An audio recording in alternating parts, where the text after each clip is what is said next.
My uncle once told me that with great power comes great solidarity. Who am I, you ask?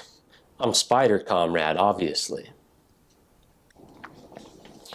So when I was in high school, I got bit by this really class-conscious spider, and ever since then I've been engaging in revolutionary acts.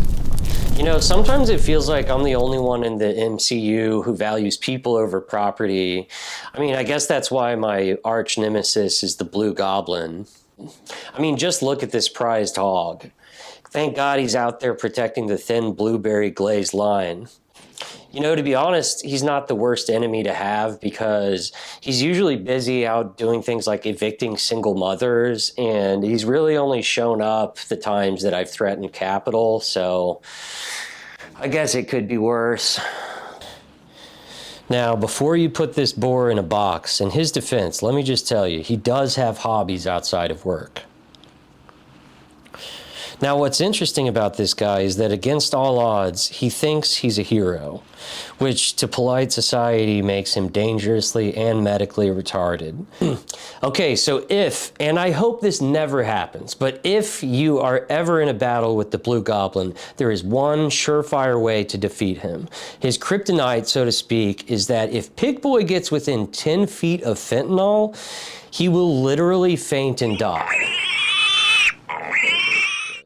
So if you're a rational person, you may ask yourself, why does the Blue Goblin choose to be such a professional loser? Well, I'll tell you. It's all to impress the big guy, Emerald Man. You might know him as the tech genius billionaire badass who has revolutionized multiple industries, a conqueror visionary, a king, a god. Or if you get laid without roofies, you might know him as proof that capitalism mainly rewards people who deserve painful deaths. Look, I know us Marxists say "I told you so" way too often, but in this case, I cannot resist. I hated this guy way before it was cool. Aside from being an evil apartheid prince that everyone thinks is a good guy, he's also just a really bad hang. I don't know if you guys realize how big of a dweeb you have to be to ruin ketamine, but this guy sucks. Trust me, nobody hates Emerald Man more than I do, but that being said, he'd be lucky if I find him before my friend does. This is my best friend, right here. To polite society, he's known as the Deposer, but I know him by his Christian name, Frank Gulag. So Frank's methods are a little bit different than mine, but that's okay. I still respect him professionally, and he's good at what he does. You might say his specialty is rich guys who are a bad hang. I'm gonna get this out of the way up front. I am not Spider-Man. My name is not Peter Parker. It's Peter Parenti, and Michael was my uncle.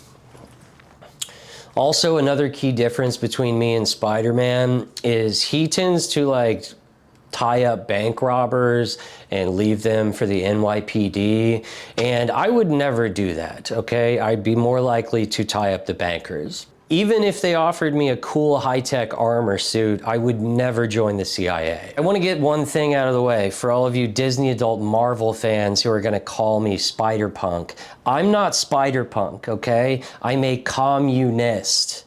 I also don't look like I was drawn by a polyamorous person, all right? I was drawn by a drunk person. Cheers. That's all we have time for this week, but tune in next week. I'll tell you about my other friend in the MCU. Rise up, workers of the world. You have nothing to lose but your webs.